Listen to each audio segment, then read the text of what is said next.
नमस्कार, आप देख रहे हैं भारत टाइम्स न्यूज और मैं हूं आपके साथ कंचन। कार्तिक मास को निकलने वाली बाबा महाकाल की सवारी को लेकर महाकाल के पुजारी महेश गुरु ने श्रद्धालुओं से अपील की। प्रशासन द्वारा दर्शन के नियम बनाए गए, उसके अंतर्गत ही दर्शन करें। यदि बाबा महाकाल की सवारी निकलती है और श्रद्धालु उनको स्पर्श कर उनका श्रृंगार प्रभावित करते हैं, उस दौरान पुण्य कमाने के स्थान पर कहीं दोष न लग जाए, इस कारण से संपूर्ण ज्ञान रखते हुए बाबा महाकाल के दर्शन करें। आप स्पर्श नहीं करोगे, उस दौरान भी बाबा महाकाल आपको आशीर्वाद प्रदान करेंगे।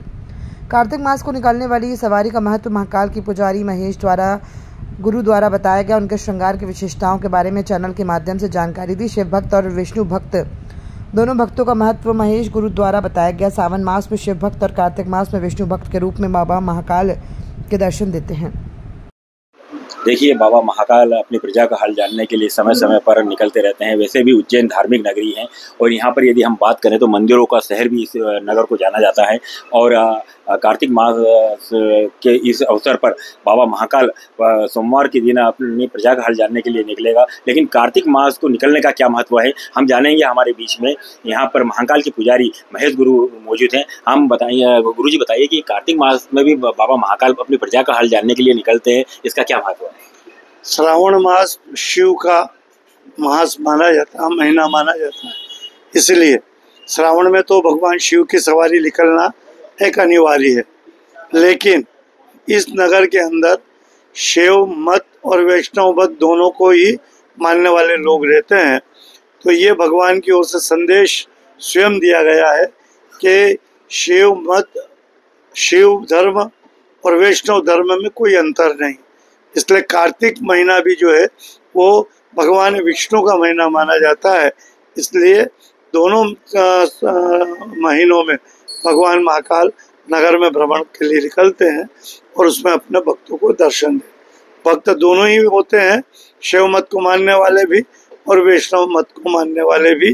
दोनों ही भक्त भगवान की सेवा तन्मयता से करते हैं, दर्शन करते हैं।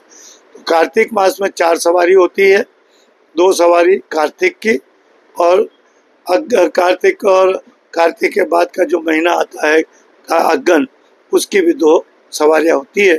ऐसे 4 सवारी। गुरुजी, एक और बात बताइए कि बाबा महाकाल जब अपने प्रजा का हाल जानने कार्तिक मास में निकलेंगे तो कहाँ पर जाकर विश्राम करेंगे? विश्राम तो उनका जो होगा वो यहीं होगा, पुनः महाकाल मंदिर आएंगे। लेकिन बीच में यहाँ से शिप्रा नदी जाते हैं, शिप्रा के वहीं तट पर भगवान महाकाल की पूजा होती है, शिप्रा माता की पूजा होती है। और वहाँ से फिर पुनः जो निर्धारित रूट है महाकाल का आने का, उसी रूट से होते हुए महाकाल मंदिर आते हैं और महाकाल मंदिर में पुनः उनका पूजन होकर उन्हें वहाँ पर अपने स्थान पर विराजित कर दिया जाता है। उस दिन राजाधिराज के श्रृंगार किस रूप में होगा? भगवान महाकाल का जो राजा का स्वरूप होता है वो राजा ही साई है। उनको पगड़ी वगैरह और आभूषण वगैरह सब धारण करा के पालकी में विराजित किए जाते हैं और पालकी के साथ पुजारी वर्ग भी उनके साथ चलते हैं। उनकी भगवान की सुरक्षा तो कोई कर नहीं सकता है, लेकिन बाल स्वरूप माने जाते हैं भगवान को। इसलिए पुजारी साथ रह के पालकी की और भगवान की दोनों की सुरक्षा करते हुए पुनः मंदिर से ले जाते हैं और पुनः मंदिर तक लाते हैं। श्रद्धालुओं के लिए क्या व्यवस्था है?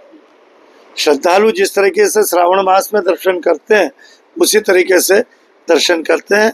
दूर से खड़े रहकर बैरिकेडों के पीछे लेकर दर्शन की एक प्रथा है, वो प्रथा उससे करना चाहिए। पालकी में किसी भी प्रकार का भक्तों को झूमा झपटी नहीं करना चाहिए। भगवान के चेहरे तक हाथ नहीं ले जाना चाहिए, जिससे कि भगवान का श्रृंगार खंडित हो, पगड़ी खंडित हो, वस्त्र खंडित हो। इससे दोष लगता है, उस दोष से भी भक्त बचे। वो सोचता है भक्त कि मैं भगवान के गले लग लूँगा, मैं भगवान को स्पर्श कर लूँगा तो मुझे पुण्य मिलेगा। लेकिन कई मर्तबा पुण्य कमाने की दृष्टि से पाप भी मिल पाता है।